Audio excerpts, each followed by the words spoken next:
Welcome back to Kill the Computer. My name is Caleb. As every week, I am joined by my co-host, June. How are you? I'm doing wonderful. It's a post-war era, at least online. The Iran war, I don't think that's ended entirely yet. Strait of Hormuz, bad situation still. But the info war, I think, is almost wrapping up. We're coming to the close of the info war.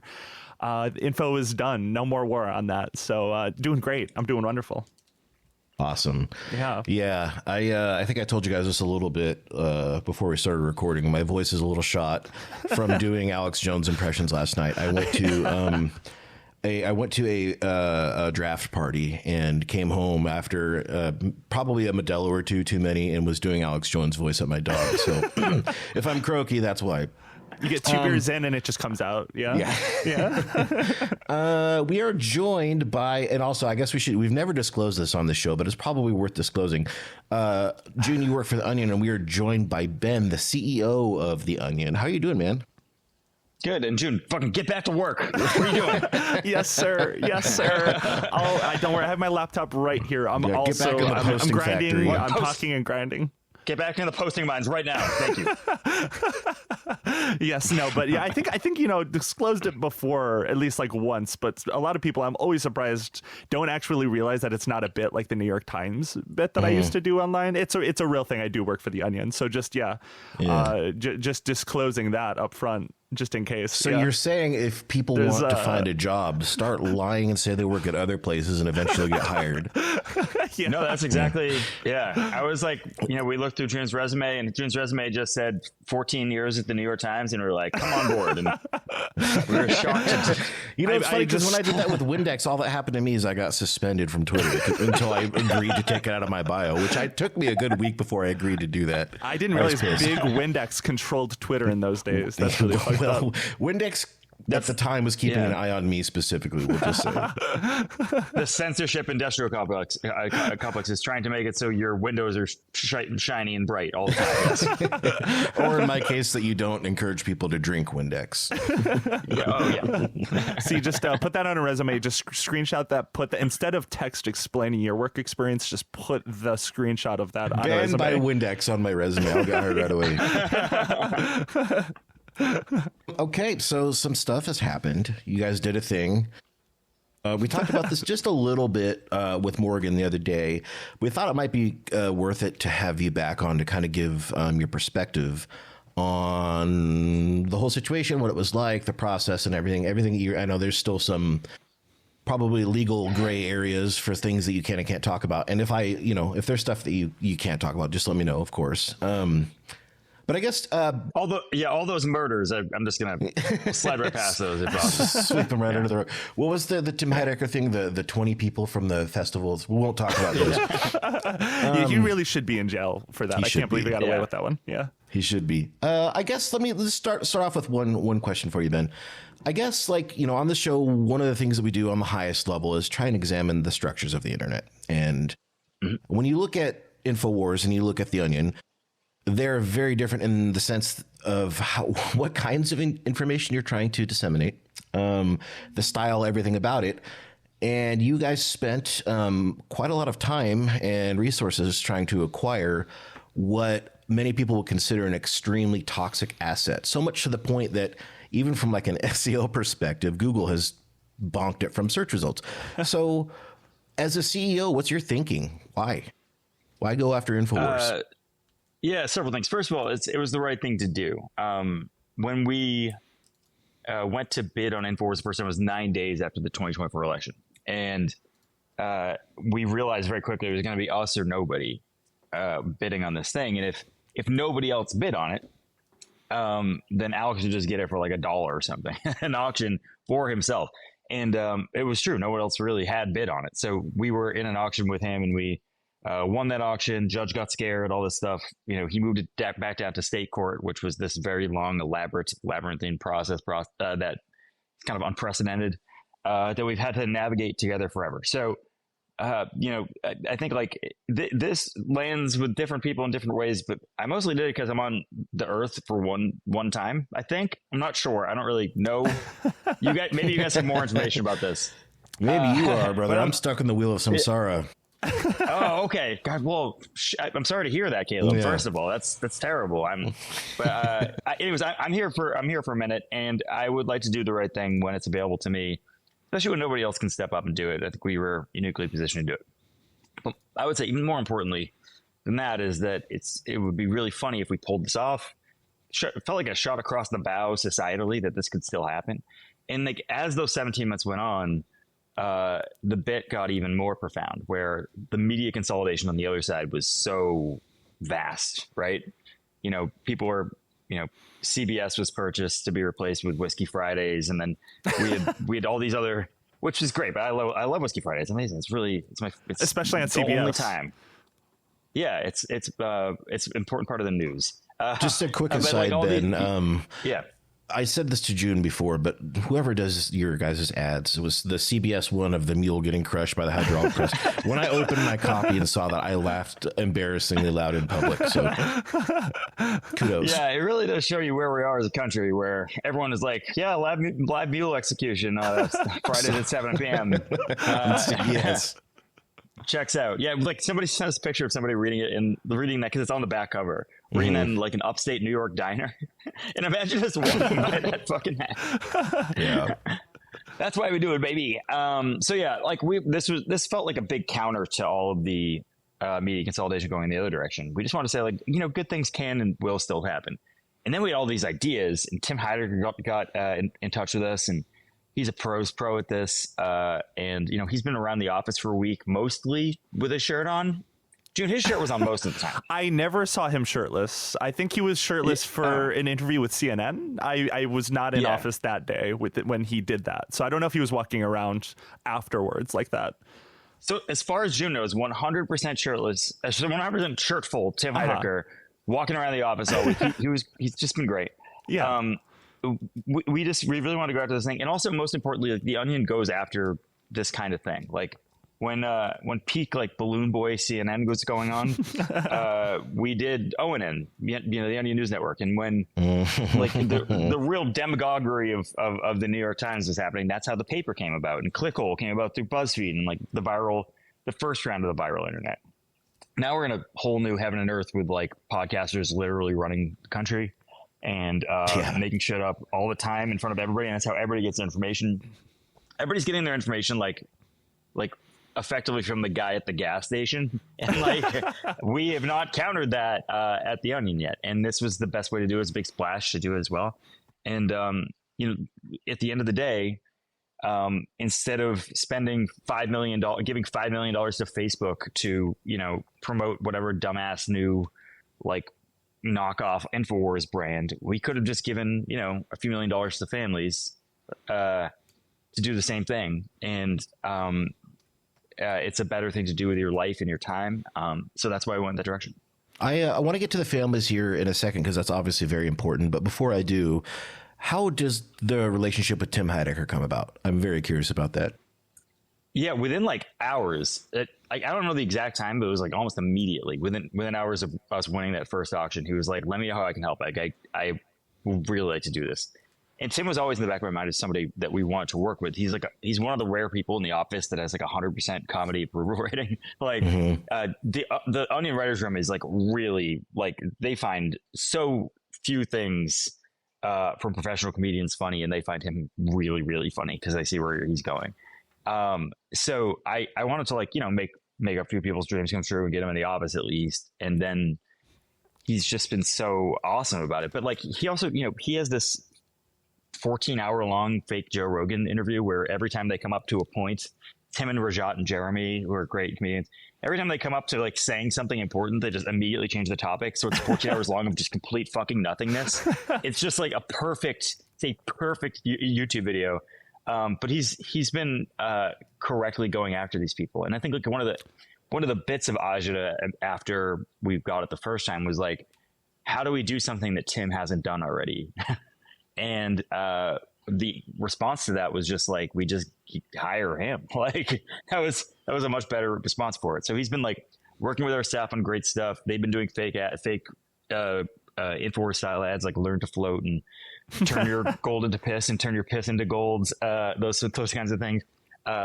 and they're ready to crank those things out. But he's at every step, despite even being on tour through a lot of this process, he's just been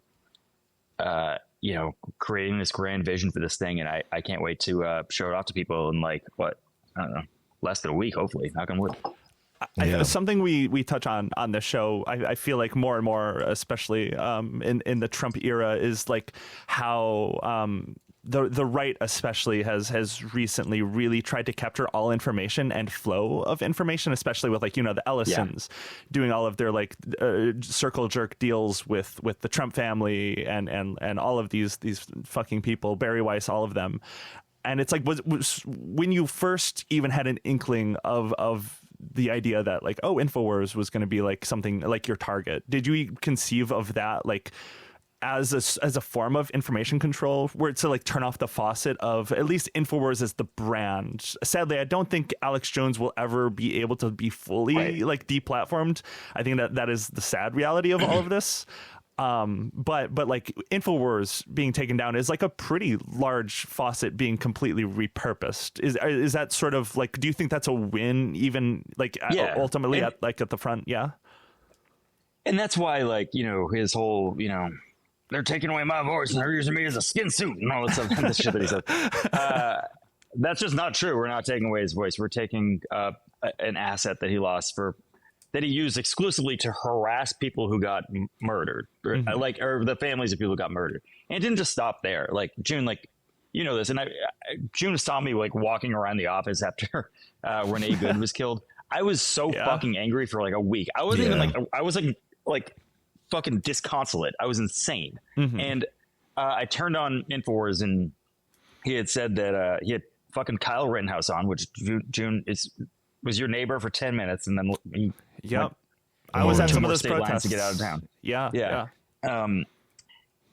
He had Kyle Rittenhouse on, and Kyle Rittenhouse was in his dumb little voice saying that Renee Good had her kids taken away because she was putting cigarettes out on them. And this was an hour or so after she got murdered.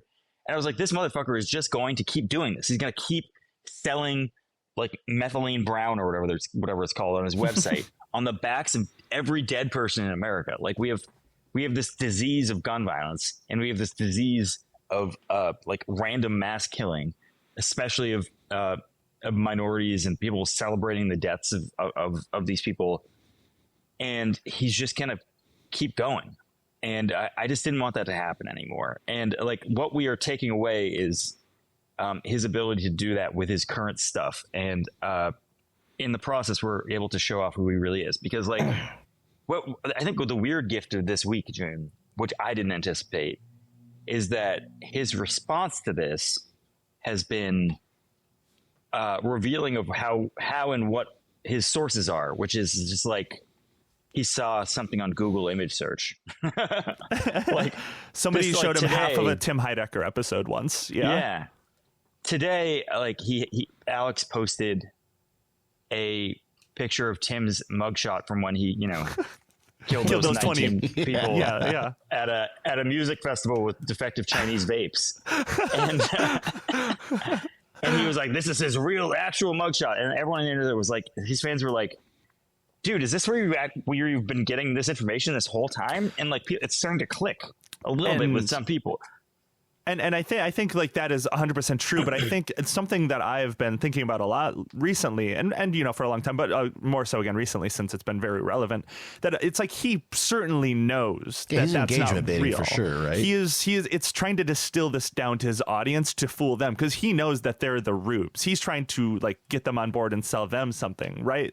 Because I've been going through replies and people are unironically being oh my God, this Tim guy, he's a pedophile. And it's that's absolutely direct from Alex Jones' post. It's a very Trumpian way of distilling information down to the cult.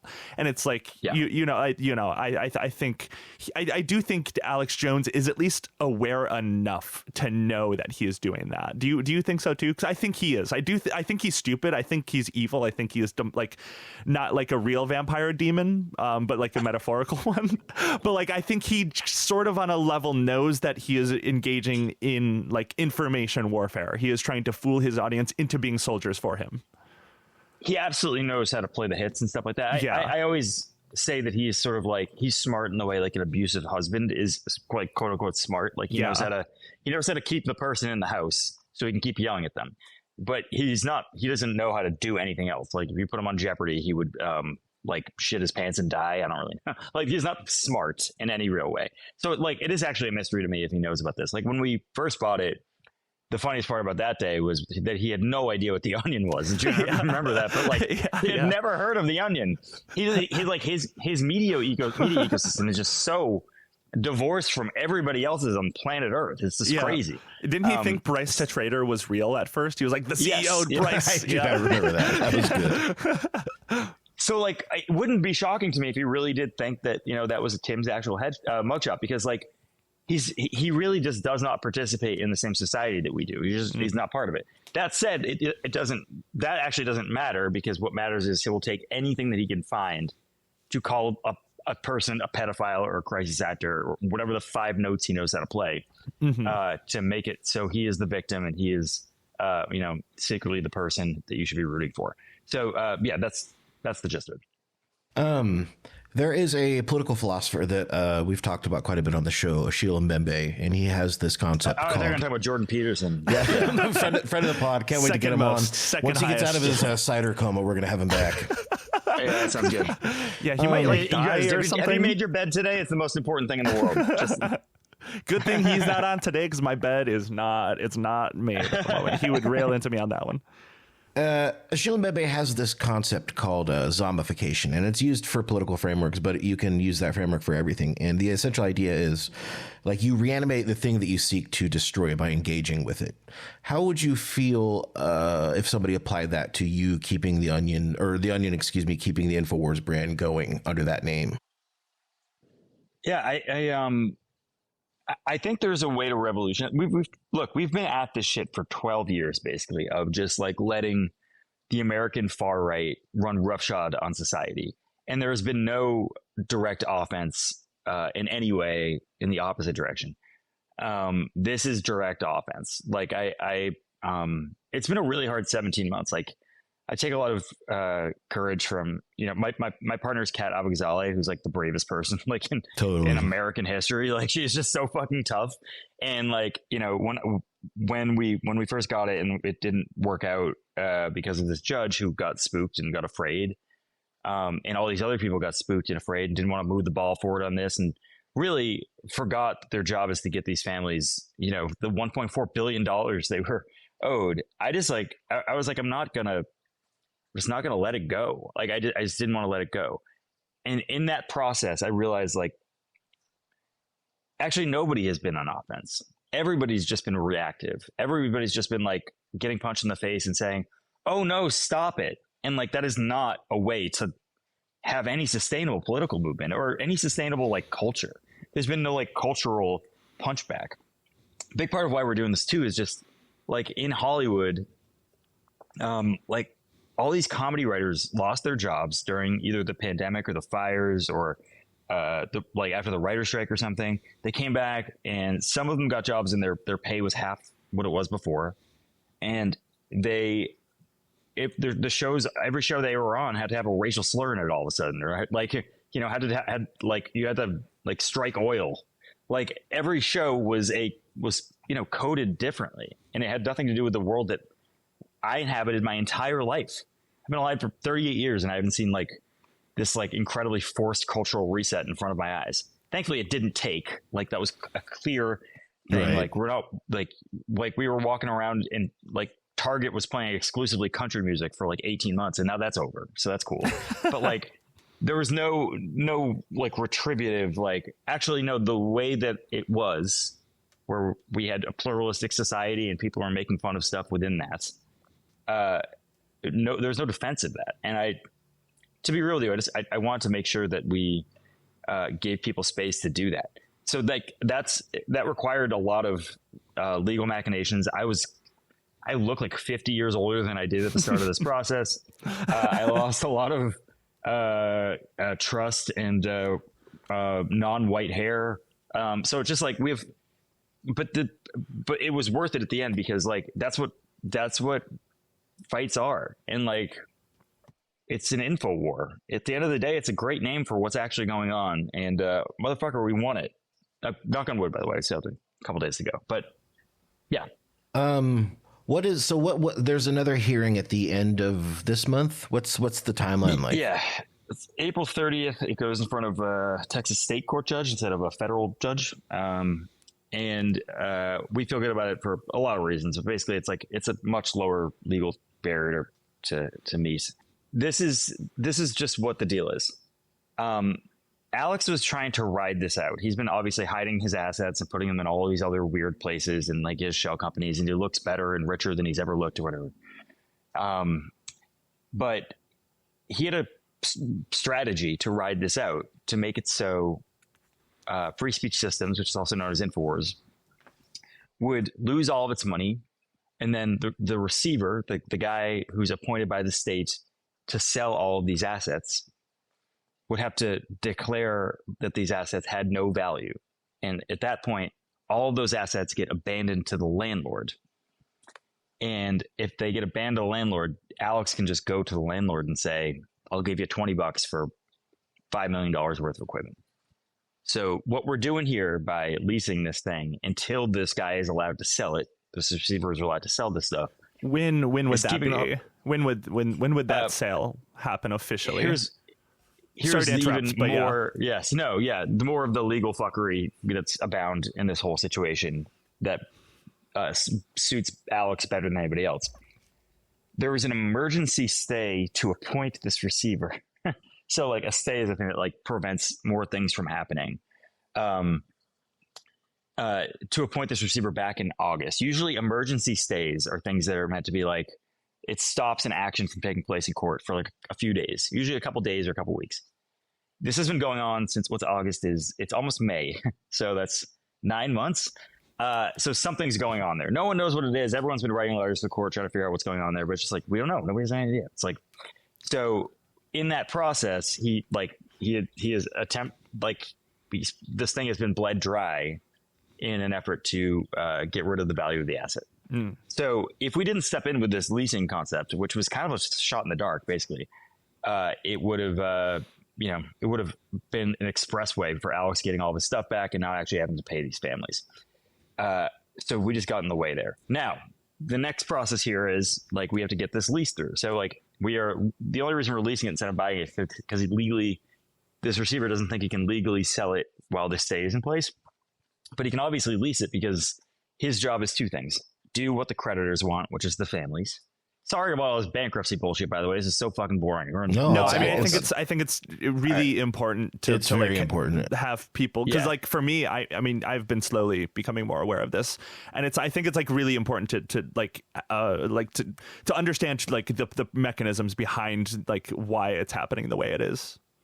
Yeah, like they needed somebody with this level of persistence for them to ever get money, these families. And like, thankfully, I just really wanted this. Like, thankfully, I wanted Tim Heidecker to show up and do this so badly that, like, I wanted to sell, Rainbow Infowars merch this badly. I wanted to sell Demon Guard, like band-aids this badly. So we're almost to the end. Anyways, so there's two things that this receiver has to do.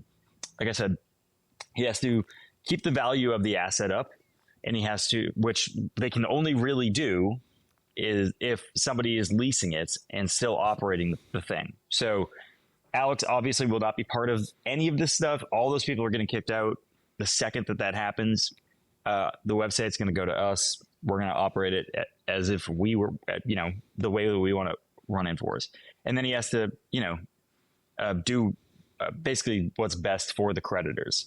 And the creditors clearly do not want Alex to just continue his like defamation warehouse that he has been running for the last few decades. So it meets both those criterias. And the judge can sign off on this pretty quickly. So that's what we're excited about. Hopefully everybody's of the same mind here. We find that out in a few days, but we're hoping on April 30th we'll be taking over enforcement. And so Alex, by the way, seems to see the writing on the wall as well, because he's already talking about moving out and screaming and doing his, last second telecast or whatever the fuck. Yeah, I mean, I feel like he wouldn't be shit talking the jury and taking his shirt off and screaming in interviews if he was thinking things were going his way. Yeah, and also the judge that this is in front of is it's the original judge. A great documentary is The Truth versus Alex Jones on HBO. And there was one day where it's just very indicative of the whole process. One day he basically called out sick and said he couldn't go to court that day, but he was on Infowars showing a picture of the judge being set on fire. What? So they had to adjourn the court. Yeah, it's really bad. Anyways, that's that judge. So we'll see how this goes. Probably not favorable, considering that he wants him dead. Probably Alex Jones wants him dead, or the judge. I don't. Oh, her. Yeah, trust me, it's a woman. Okay. Yeah, of course. Yeah. So just be clear, so that none of the money for the lease is going to Alex Jones or anything to do with current ownership. Current being Alex Jones and his whole thing ownership. That's not going to him at all. Okay. No, it goes to the estate. The estate is owned. Technically, the estate works on behalf of the families. They're just trying to. They're waiting for the day that they can liquidate that estate. It keeps the estate alive so they can eventually liquidate it so that those families can get money. But at no point in this process does Alex Jones receive another penny. In fact, we're once we get in there, we're canceling his satellite contracts and all these other things that would make him people forget this, but he broadcasts to 300 something radio stations throughout the country from a satellite in that studio, and that just will not be on anymore. Nice. We have talked about the families a little bit. What's your relationship been like with them? Good. I mean, we have beforehand, I used to cover these people. I used to cover Alex Jones and all these weirdos and stuff. And I had talked to the families, as a reporter back in the day. So some of them remember me from that. I remember the first time that this got scuttled and pushed to state court, we called them just to say I'm sorry, we tried everything. And they were like, no, we're still going to do this. We're still going to pull this off. And I was like, okay, all right. Let's, we'll try to find inventive avenues for that as well. But they are the toughest motherfuckers on the planet. And there is something to be said. If you have lost everything, if you have lost the most important thing to you and somebody's trying to make fun of that and become a millionaire off of it, you just don't give a shit anymore. You just want that over with. You just don't want that to be a possibility in American life. So I've been personally inspired by them. I think they're kind of incredible people. They're great, and they want this, and they also get it. They get that just shutting this down is, that would be fine, but shutting it down and replacing it with something stupid. A big June, you know this, I've said this a million times, but I want every piece of Infowars graffiti under every sketchy fucking highway that exists in this country. I want that to mean something. I want that to mean something very different. I want that to mean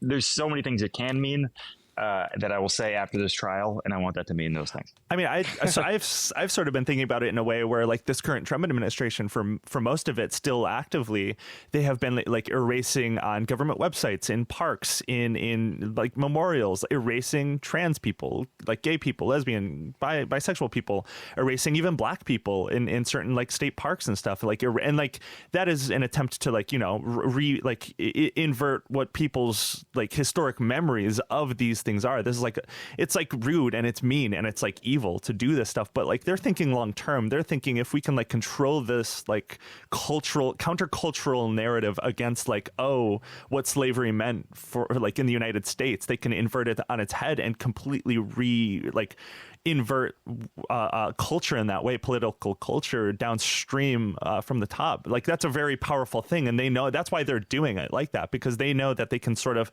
I think they're going to fail. Let me be clear. I do not think that will work long term, because it's just it's evil and mean and no one likes it. It's really bad.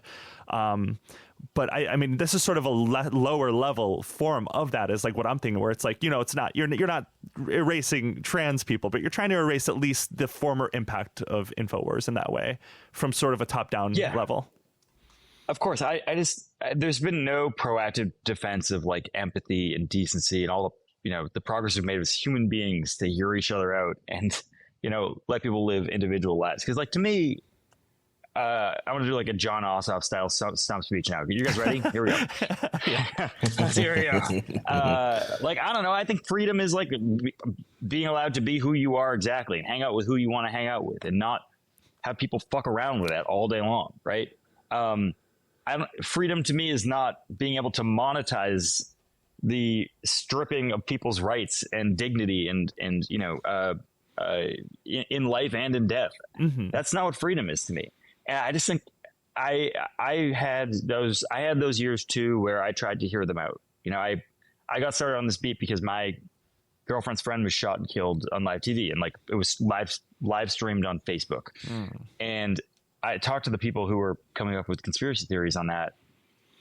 And my first reaction, I think most decent people's first reaction is like, let's hear these people out. Let's see what they're up to and how, you know, all that stuff. And it turns out they don't have it. They're just they're just assholes. Some people are just assholes, and they want to make money on people's death. And that is a thing that I don't like. I just want to be able to go on offense. I spent all those years trying to listen to them and come to a cogent explanation as to why these people get to run everything and why these people get, immense legal cover and deference for intimidating courts and, intimidating victims of crimes. And there is no grand political philosophy there. It is just being a fucking dick. Yeah. And I think it is important now to make a proactive, like offensive maneuver to say, I like my neighbor. I think they should be able to do whatever the fuck they want. Like if they want to put a battle tank on their front lawn, go right the fuck ahead. If that's what that means to you, good for you. That's what I think this country should be. And I just haven't seen anybody doing anything proactively like that for years. And I'm ready to do that. I think a lot of people's main critique with the Democratic Party and establishment at large is that they're very reactive. They don't go on the offense. They're always like, oh, if we let Trump mess up this one more time, it's all going to change for us. This one little trick, just stand back and watch it happen. And Chuck Schumer will do his whole he'll do his whole stump thing where everyone is pissed off at him because he doesn't actually do anything. And I think that is important. I think people are sick and tired. I know, I am. I'm fucking sick and tired of just seeing the people at the highest levels of like government and anywhere just like taking it over and over and over and over, reacting, just like being like, wow, isn't this bad? It's like, of course it's bad. It's really fucking bad. It sucks. It really fucking sucks. And is anyone going to do something about it? I don't know. It doesn't seem to be a lot of the time. Yeah, June, wasn't it nice this week that the conversation in American life was this instead of literally anything else? Yeah. Like, wasn't that really good? I liked it. You can do this Yeah, I did too. You can do this constantly. It just requires like a little bit of elbow grease and like a tiny bit of courage and some stick-to-itiveness, and you can do it. And like, it shouldn't just be us.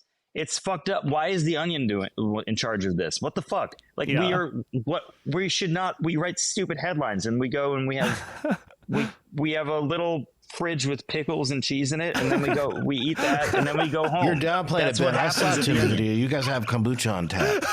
We do have kombucha. We do, but we also do have pickled string cheese, which is very odd. It's a very odd little treat. It's really weird. Yeah. Last month's kombucha was piss colored. This month's it's blood, and the month after that, I think it's gonna be phlegm. I think phlegm is next. Okay. It's like just a pure green.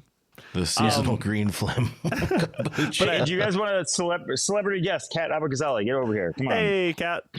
Hey. It's actually our anniversary, and that's not a joke. And we know it's our anniversary because it's the day Tucker Carlson got fired. So it's been 3 years since that day. Holy shit! What a 3 years it's been. It's been a big 3 years. But I was gonna just ask really quick before we got too far away from it. So are the families like sort of on board with the Tim Heidecker version, like this new version of what Infowars used to be? Are they sort of how involved are they on like the whole vision of it? Probably not directly creatively, but they don't care as long as we're not doing what Alex was doing. But they get it. Another thing that, like, from my reporting and all this stuff is that people who are victims of these tragedies get distilled to like one note actors in American life. Like, They're just the father of this person who was killed. And that sucks. Like, they have whole lives and they like funny shit. Like, unbelievably, I'm sure some of them watched Adult Swim. Like that is like a thing that probably happened. And you know, they get it and they're all in, and they want us to do this thing. And I don't know. I'm so appreciative of them. And they are, if I'm like 1/50th as strong as they are as people, I will have, I'm like fucking Batman. Like, they're so cool. So yeah, we want to do this for them. Okay. Well, I think that we have asked you some tough questions, and it's time to talk about some more fun stuff. What's the vision? Let's go. What are we doing? What's InfoWars going to look like? How am I going to get my future chuckles as a subscriber? Yeah. So obviously right now you can go to theonion.info and get like a small taste, but it's going to be a lot bigger than that right when we get it next week on Infowars.com. We're going to be sort of saturating the internet with people, some of whom you probably already know. We're going to give them some budget and some space to create characters that are unhinged and weird and stupid. I don't want to blow too much, but there's some icons in there that really want to work with us.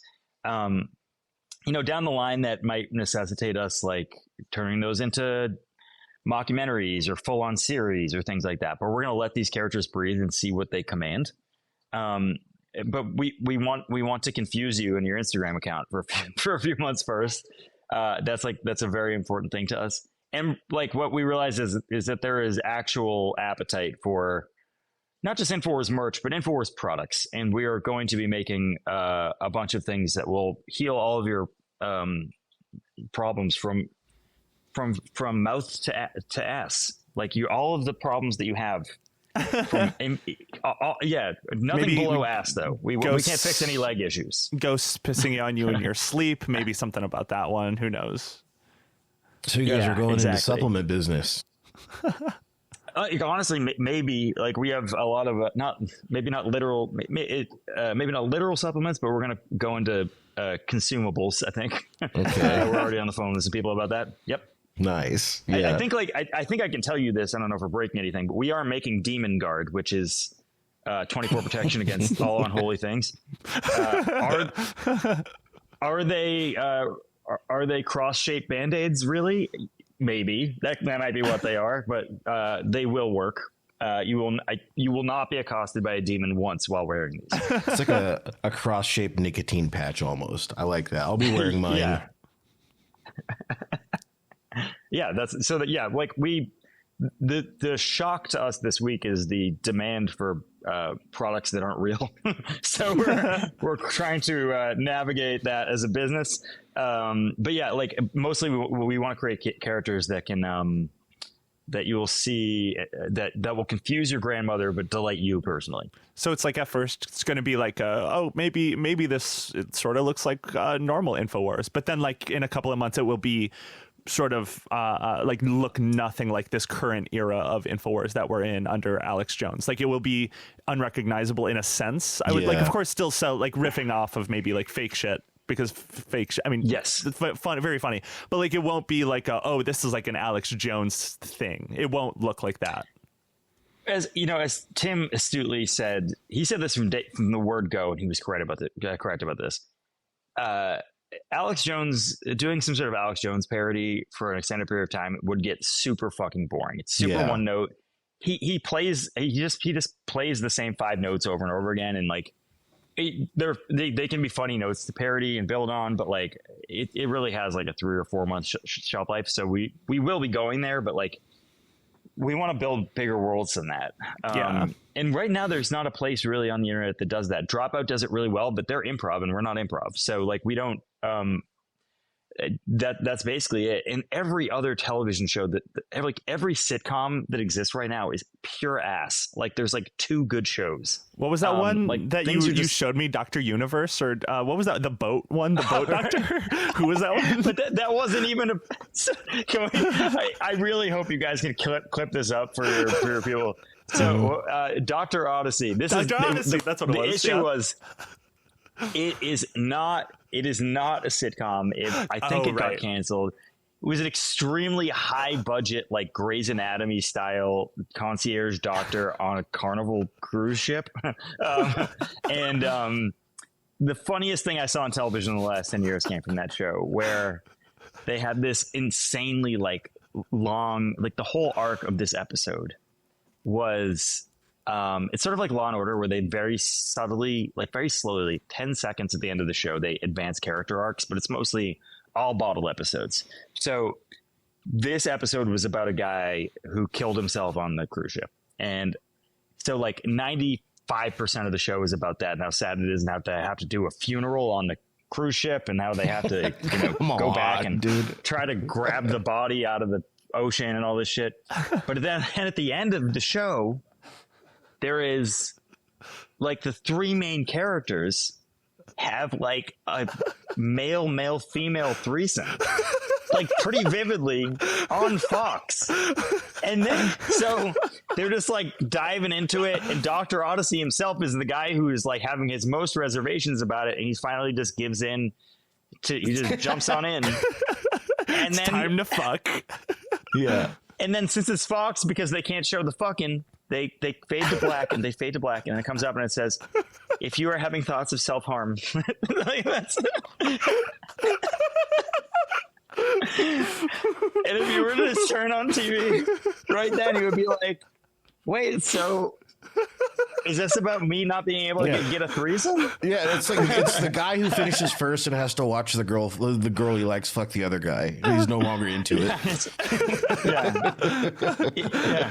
If your life is so bad you ain't fucking two people on a boat, please call this number.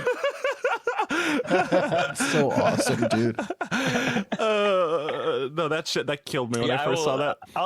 Dude, we got to clip that up and send it to your listeners, because like this is holy fucking shit. I It was will so find funny. it. And If I you also showed it in can the find office, it, which is yeah. probably some HR thing. Yeah. But if you can find it, send it to me, and we'll cut that in. I will see what I. Quick little editor's note, guys. I do have the clip, but the suicide warning is silent, so it doesn't really work as a bit. But no, I mean, I think you're broadly right, though. I mean, like watching over like the last 10 years, I mean, there used to be avenues for like comedians and like up and coming people. There were a lot, like all the time they were fairly experimental, like Super Deluxe and everything. They had like a short shelf life, but I think it was a sort of a sad moment where it was like sort of the tail end of these things working. And, you know, a lot of these smaller ones, like if they were not killed, they were like taken up into bigger organizations and then killed unceremoniously. And I mean, we're sort of like in an era where none of that is possible outside of like Dropout, like you mentioned before, or like now with The Onion again in its recent era. There's not many avenues for stuff like that. It's, I don't know. You know what it is? It's indicative of the larger thing, which is like they took the artful good stuff that took time and effort and just replaced it with fucking slop. And like all of that money went to fucking Joe Rogan and Theo Von and all that stuff. And they're paying one guy $50 million to take a shit on the truth and like be like, oh, I don't know, women, huh? And all of that money could be going to like an interesting thing. And what I've realized recently is, especially young people, like a lot of people don't even know what they're missing, but young people do. And young people are like, I want physical stuff. I want like an MP3 player, and I want a zine, and I want all these things, because I want things made with intention and care. And what we're going to do at Infowars is make things. I can't believe I'm saying that sentence. What we're going to do at Infowars is make things with intention and care. For the first time in history. That's what it is. Yeah. Yeah. Like, and that's a shot across the bow too, of just like, I think the era of being okay with all of just taking all the quality out of American life and replacing it with like a not even somewhat reasonable facsimile of it, and screwing every consumer out of everything. If that's not coming to an end, I don't know how we're gonna make it. Like, I want to make this is a decent shot at making good things on purpose. Yeah, I mean, we're sort of for the last year or so teetering on the edge of like complete AI maybe not cultural victory, but like certainly they're shooting billions of dollars into this thing that people, some people use, a lot of people hate, and a lot of people do hate it. I mean, they're like Gen Z in particular, Gen Z and younger are growing into the largest movie-going demographic. There is like the movement towards tech minimalism. There is, like people actually just buying. Caleb, being one of these people, you bought like an old iPod, what was it, a Nano? And it's like it's a classic. It's a classic. But it's like there's like this real movement. Maybe not huge. Maybe it's not like 50% of the country, but I feel like it's certainly. I think it's notable that it's significant enough that it is like a noticeable thing in like a counter-cultural move against where this sort of like convergence of tech and like fascist takeover of like the media and politics have like come together. Like these two have linked up, and like the thing that people want in this era of like techno-fascism is a return to when people could own things and when people actually cared about like things that they made, rather than just being like, make the Coca-Cola truck AI. No one will notice that the wheels are all in different positions on every single truck. No one will care. It's like people do care. People do.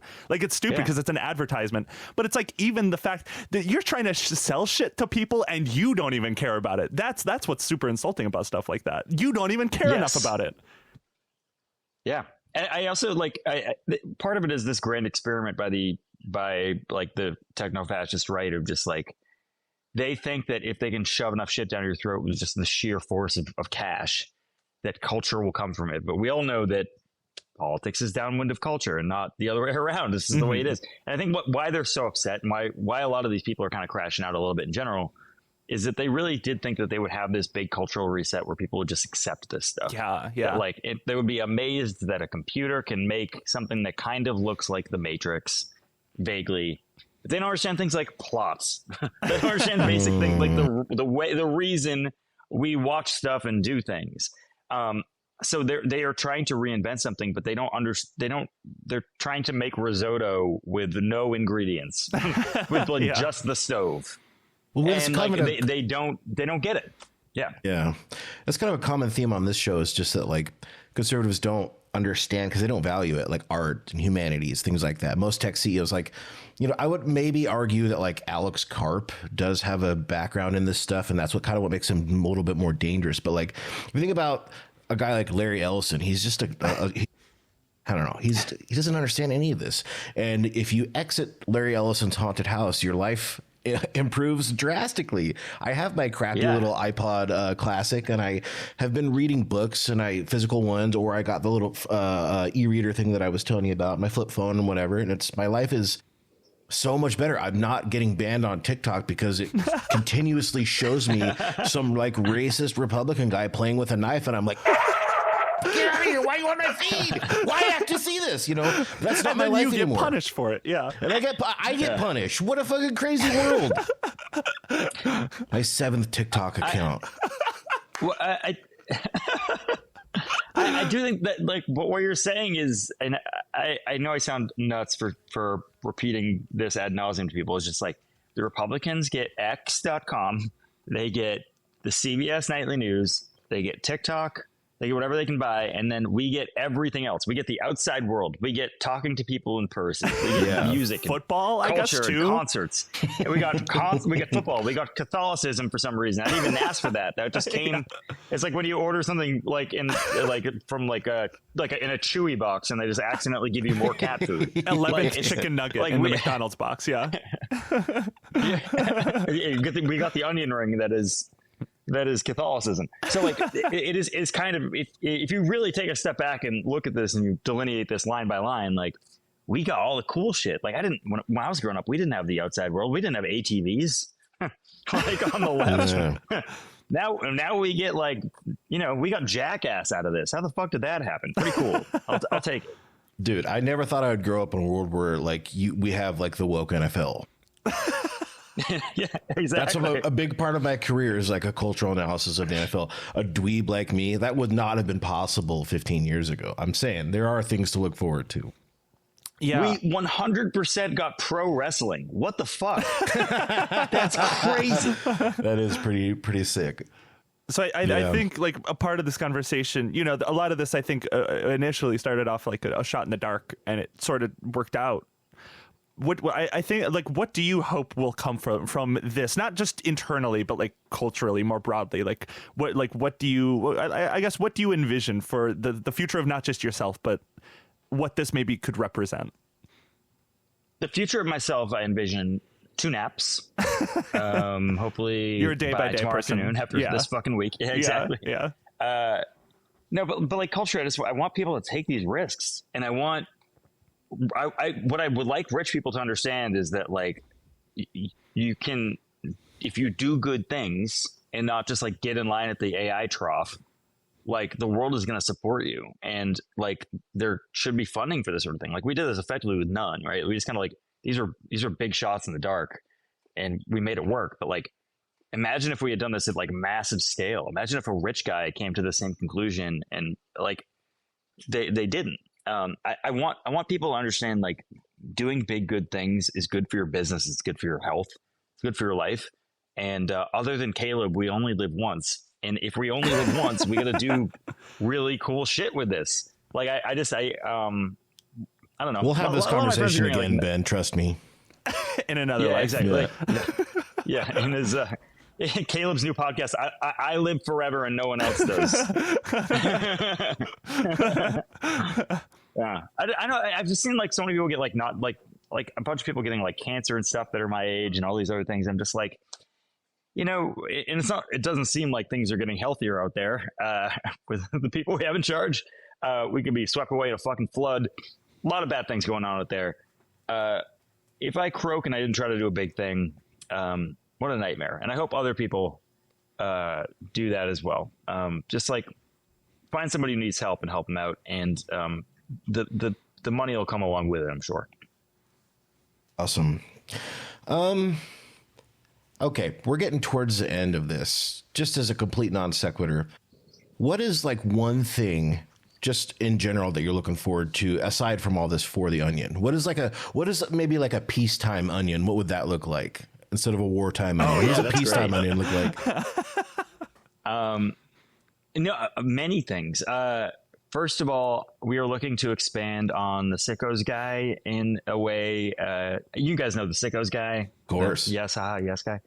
So that's done by our cartoonist Stan Kelly, who's really named Ward Sutton, and he wants to build like a whole universe around him. And why stop that? So like that's the thing that we're really looking into in the future, in the next couple months, and a lot of people are behind him who are very good at that.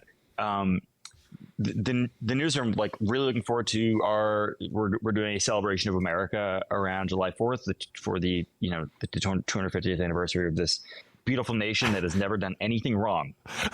Never once. Every war is really good. That paper will be, in my opinion, very special. And my favorite thing about the Onion is that sometimes like things just pop up out of nowhere and are enormous successes. Like we had an op-ed by a horse that says, "I work very hard and I would like to try some cake."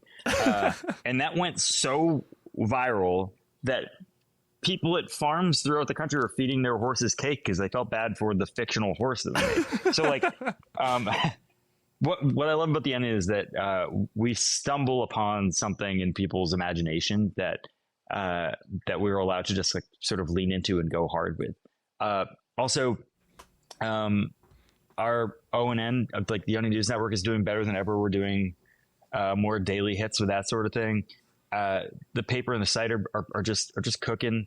We're just allowed to say stuff that no other place is saying right now. We're out in an island in the American media ecosystem right now, and we're just trying to keep people fed and happy.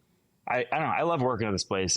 June hates it. Every day she comes up to me and threatens to quit, and then she throws she throws some of those pickle flavored cheese sticks at me every single day. I get locked in a room for like 7 to 10 hours depending on the day, and it's not if great. You don't make enough posts, Ben puts you in a room and it's just a soundtrack of dogs barking for 5 hours. Exactly. That usually motivates me, but it is still a struggle and it doesn't improve morale. But overall, generally it's fine. Yeah. This is an automated. I have nothing to do with this. This is an automated system. If she doesn't make the 500 posts, the door doesn't unlock. I'm in that room right now, actually.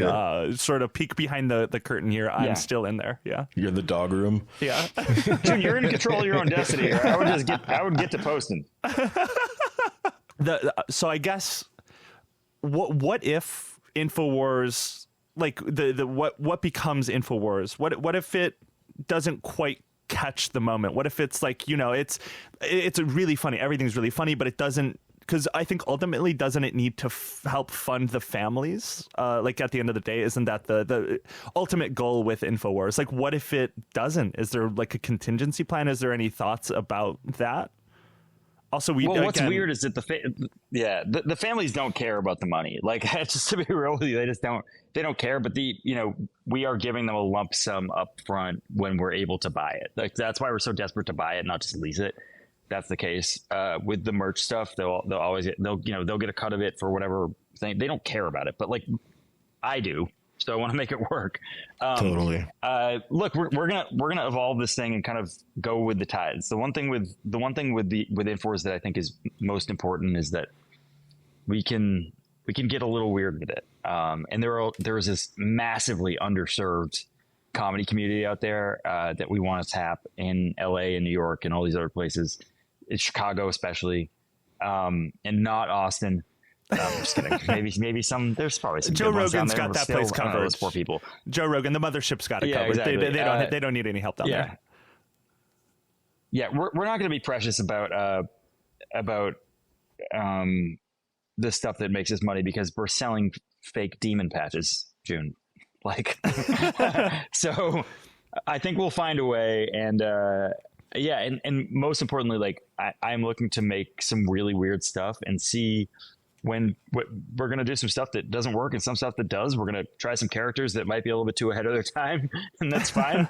But we're going to lean into the stuff that works. And I have no doubt that people will be happy with it, and we'll just, cross fingers. Until then, please, support us, buy a hat, get an Onion membership. We have 75,000 subscribers as of today, which makes us the, I believe, fifth largest newspaper in the United States. Suck a lemon, Jeff Bezos. And like, you can help us grow and build this thing, get something good in the mail. And just thank you for giving a shit. Seriously.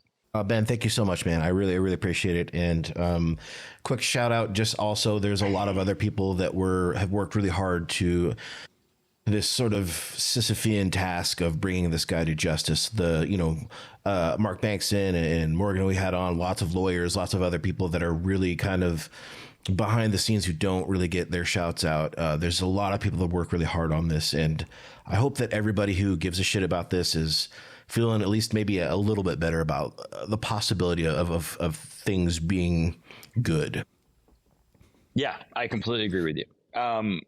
Mark's a dog. Chris Maddy, who's a lawyer for the Connecticut families, a total dog. All the people at Sandy Hook Promise and all these families in general. They are. You guys, if they were running the country, everything would be fine. I'm telling you right now, everything would be totally okay. And I'm serious when I say it. Yeah. All right. Well, thanks so much, Ben, and to everybody listening, thank you so much, and we'll see you next time. See ya. Thanks, guys. Yeah, of course.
The computer